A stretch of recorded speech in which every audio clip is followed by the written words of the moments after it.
Captain Kevin, thanks for taking us out today. Anytime. It was a pleasure. We had a good time. I love the way you whipped that boat in this tight little nook here.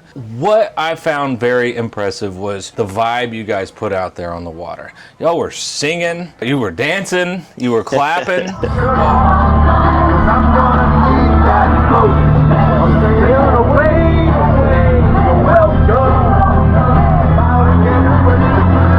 On a boat, I mean, I've seen it go the other way. Captains are barking at people. They're stressed out. I know sometimes emergencies call for those things, but by default, you guys are having a good time out there. What is it? There's a couple different things. I think one, Jeff and Cynthia have done great at hiring the people that they want to hire and represent their company, especially when they're gone, like right now, and they're in the Bahamas. And you're not just saying that because you know they're going to watch this, right? No. Okay. Some of the companies and some of the owners let their boats just go and go and go until something breaks, and then they fix it. But boats, everyone's acting like Jeff boats are a lot of maintenance or something. For me personally, it's only been almost 4 years that I've been doing this, and I remember the days of saving up 11 months out of the year to go on vacation, wanting to go have a good time, and so I know how people feel. They're wanting to come out here on vacation and enjoy it. If it's rough weathers, if it's just having bad moods, whatever it is, the customers, that's not their problem. They're here for vacation. Make sure that they have that, and I remember those days, and I want them to enjoy those days as well. What was really impressive to me was we saw most of the same faces as last year. Right. And you know the average burnout in this industry is 2 to 3 years. Yep. And they had all been here a while at that point. And they were just as chipper as the first time around, which I thought was really impressive because I think everyone says living the dream, it's a lot of work. It is. And no one will really ever understand unless they do it. When it does get tough and there is struggles, this is where people come to get away from all that. You've kind of done a hard turn in your career. You did not get these questions in advance. That's the truth. You were a police officer. 25 years. And you retired from that. Yep. This really seems like a hard flip. Was it a good transition for you? It was a great transition for me and my family. I did work in a very stressful job and stressful times especially. So I knew that when I retired that I have to go towards something that I already love. And so when we moved away, I already had a plan of what I was going to do. And my plan was only going to be to scuba dive and guide people under the water. Do you think it's important to first learn how to guide and handle people in the water before you start doing a dive boat captain? I do. I definitely think you need to know the enjoyment of diving and the struggles of diving and the dangers of diving before you become a boat captain for diving. What's an opinion you've had that's done a 180 when you first started? I'm going to get my captain's license to now. Dealing with people for me was the hardest thing, is how I am going to come off to people. Am I going to come off as that cop, or can I transition to being able to be friendly and not be so stern? And I think that was probably the hardest thing in my mind. Well, I think it's important because when you're out there and you're on a dive boat and you're out in the open ocean and you got people diving, you kind of do have to have that bit of groundedness to know what's really going on and sometimes be stern, like, hey man, you have to go over there. Yeah. For sure. Do you think being a cop gave you that, but then you've been able to transition out of the get down, you're under arrest to, why don't you come over to this ladder?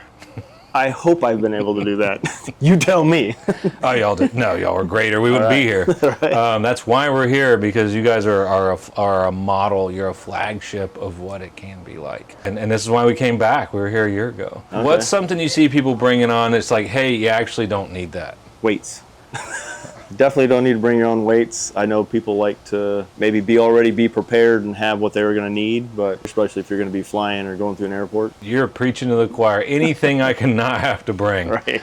I think there's a bell curve. Would you agree with this? When you first start learning, you want everything your own, you want to have everything, you want to bring everything with you traveling. Absolutely. Get a few thousand dives, teach for a decade, guide around the world, and then suddenly you start going, what can I not bring? Exactly. That has been exactly right. How long have you been diving? This year, 20 years. And what is something you see in the dive industry or in the charter world, in the dive resort world, a commonly held belief that you just passionately disagree with? One thing I don't like is the snorkel thing. I think they get in the way of a lot of people's gear, vision. I've seen people grab their snorkel instead of their regulator. I think they're great for shore diving, just when you want to go to the place that you want to drop down into. Right, surface swim to a site. Right, sometimes you got to go out 100 yards to get there and you don't want to blow all your air. So I think they're great for that. But on boat dives, especially in my experience anyway, you're going to be around the boat or not too far away from the boat. I think there is sometimes that you will find people that are come up away from the boat way far to me, it doesn't happen that often. What I always tell a lot of people is you can get the little roll-up one and put it in your pocket if you're that worried about it. And I've seen those people. Those are some great little devices too. One thing too is a lot of people say they like to do it when you're waiting for the boat, but what most people forget about most boat diving, a lot of the boats are diesel, and I've been in the back of many of those like Newtons and everything else where you're just and like that thing's and you're trying to climb the ladder, you're breathing in diesel fumes, you're getting seasick already, you're getting just, and then you've actually got to go to the bottom rung of the ladder a lot of times to get out of that slap. Yep. Where you got to put your reg in anyways, and you want to have your reg and mask in to climb in into your seat. But I know that I'm one of the biggest violators of that. When I first get back up, I want to blow my nose because I know how many people come up on the ladder and they pull their mask off and there's a snot everywhere. Yes. And so I'm the first person that wants to get the mask off, blow my snot out, and I'll probably put my regular mask back on. Right.